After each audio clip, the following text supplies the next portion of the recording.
অডুবো ভেবে সমুদ্রে নামলো মানুষের অহংকার। কলমে আগেই লেখা ছিল নিয়তির সেই অন্ধকার। বরফ পাহাড় সত্য হয়ে দাঁড়ালো নিয়তির পথে। ইতিহাস কাঁদে আজও, শোনেনি মানুষ কথা সত্যে। আসসালামু আলাইকুম, আমি মিলন আছি এম সর্দার চ্যানেল থেকে। হ্যাঁ, আজকে বলতে চলেছি ভবিষ্যৎ বাণীমূলক একটি উপন্যাস নিয়ে, যা কিনা টাইটানিক জাহাজ ডুবার অনেক আগেই লেখা হয়েছিল। আপনি কি বিশ্বাস করেন ভবিষ্যৎ অনেক সময় বইয়ের পাতায় অনেক আগে থেকে লেখা হয়ে যায়?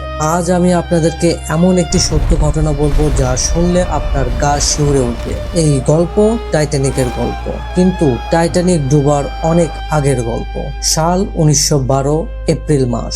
সমুদ্রের বুকে যাত্রা শুরু করলো মানুষের গর্ব, বিশ্বের সবচেয়ে বড় এবং বিলাসবহুল জাহাজ আরএমএস টাইটানিক। সংবাদপত্রের শিরোনাম উঠলো, এই জাহাজ নাকি কখনোই ডুববে না। কেউ কেউ বলল এই জাহাজ নাকি ঈশ্বরও ডুবাতে পারবে না। কিন্তু মানুষ জানতো না এই অহংকারের অনেক আগেই ইতিহাসের পাতায় লেখা হয়ে গিয়েছিল তার শেষ অধ্যায়। অর্থাৎ এই টাইটানিকের শেষ অধ্যায় টাইটানিক তৈরির অনেক বছর আগেই লেখা হয়ে গিয়েছিল। চলুন ফিরে যাই 1898 সালে। সেই সময় এক আমেরিকান লেখক মর্গান রবার্টসন লিখলেন এক উপন্যাস।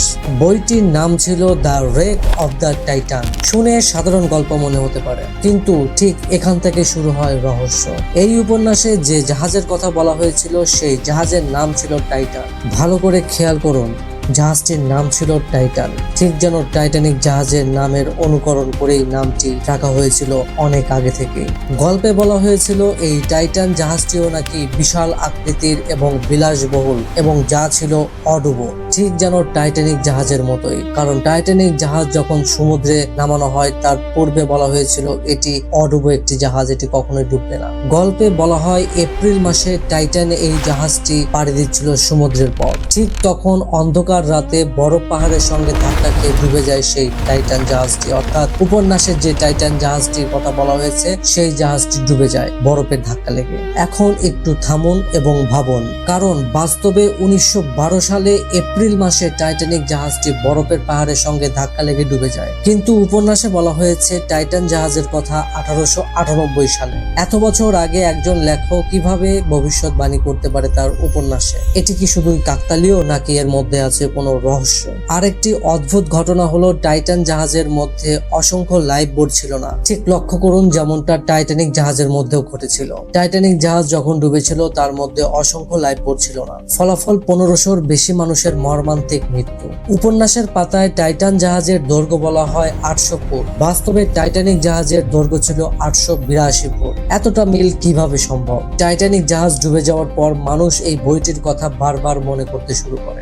লাইব্রেরি, বইয়ের দোকানে এই বইটি অনেকেই খুঁজতে শুরু করে। মানুষ আতঙ্কিত হয়ে প্রশ্ন করতে শুরু করলেন, একজন লেখক কিভাবে ভবিষ্যৎবাণী করতে পারে? নাকি এটি নিছক কাকতালীয় ঘটনা?